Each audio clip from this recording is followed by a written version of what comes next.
although I did not have a lock of the night play for the last UFC card, we still did pretty well from a predictions perspective, and that sprinkled on over to our Locky two-step and Locky Trinity. We had Hyun-Sung Park cash as well as Jared Gordon to cash our plus 221 Locky two-step, and then our Locky Trinity was cemented with Myron Santos getting that victory over Sadiq Youssef and cashed at plus 468 parlay. Let's see if we can keep the momentum rolling here for a card that I don't feel all that great about, but I feel like I picked out a few good spots that we can still cash our Locky two-step and Locky Trinity.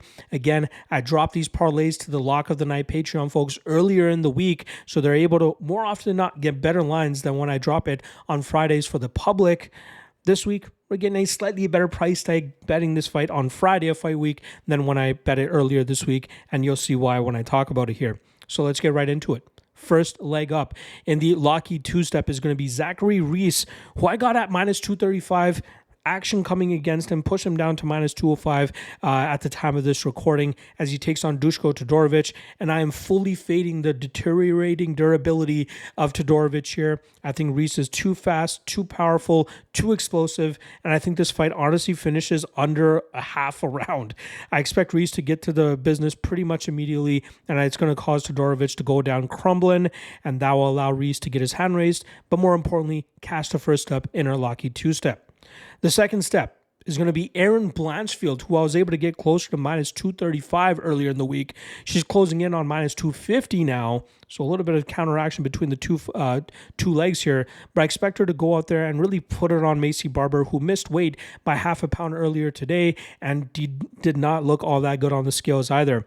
I could see this being competitive early with Barber being fresh, being the better striker, and having some physicality on her side, but I think it's just a matter of time before Blanchfield wears it down in the clinch, takes her to the ground, and eventually finds a submission. I think you can get some solid submission prop lines on Blanchfield, even if you throw in the round props there as well, but I feel pretty good about her to come through at this chalky spot, and I expect her to cash us this Locky two-step. Now, earlier this week, I locked in at plus 103, and that's what I'll be using to for tracking purposes, as you see in the description below. But as of right now, you can lock this parlay in at plus 108. And now, moving over to the Locky Trinity, we're going to go into another fight where we saw some weight shenanigans going on here. And I'm going with Macy Chiasson as she takes on Ketlin Vieira, who would ask for this fight to be pushed up to 145 pounds on weigh-in day. Because normally it's Chiasson that's the one asking for a little bit of a catch weight, but it seemed like she had her weight cut under, handled and under control. But it was Vieira who could not make 135 pounds. She goes up to 145 pounds, and Macy Chiasson, obliges.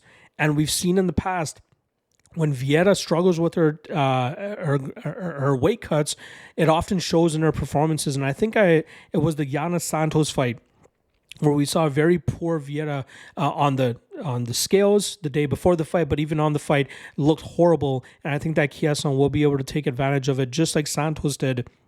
And I think we'll see Chiasson slowly grind and wear down Vieira, maybe finishing her in the second or third round. But I feel pretty damn good about Chiasson in the spot. She's making technical improvements. She's really working into that body of hers where, a lot of her early success in her professional career came from her physicality. Now with the technical aspects of her career starting to catch up, I think we'll see her perform pretty well and pick up the biggest win of her UFC career thus far. But more importantly, cashing for us in the Locky Trinity. Now, earlier this week, I locked in at plus 265. You can get it at plus 269 now. There you guys go. Locky two-step, Locky Trinity again. I apologize for the lack of segments this week. It was a very crazy week, flying back from my old place, getting settled back in at this new place, trying to keep up with the MMA Fight Archive updates, trying to get my studying done, trying to get my Cage Warriors breakdowns done.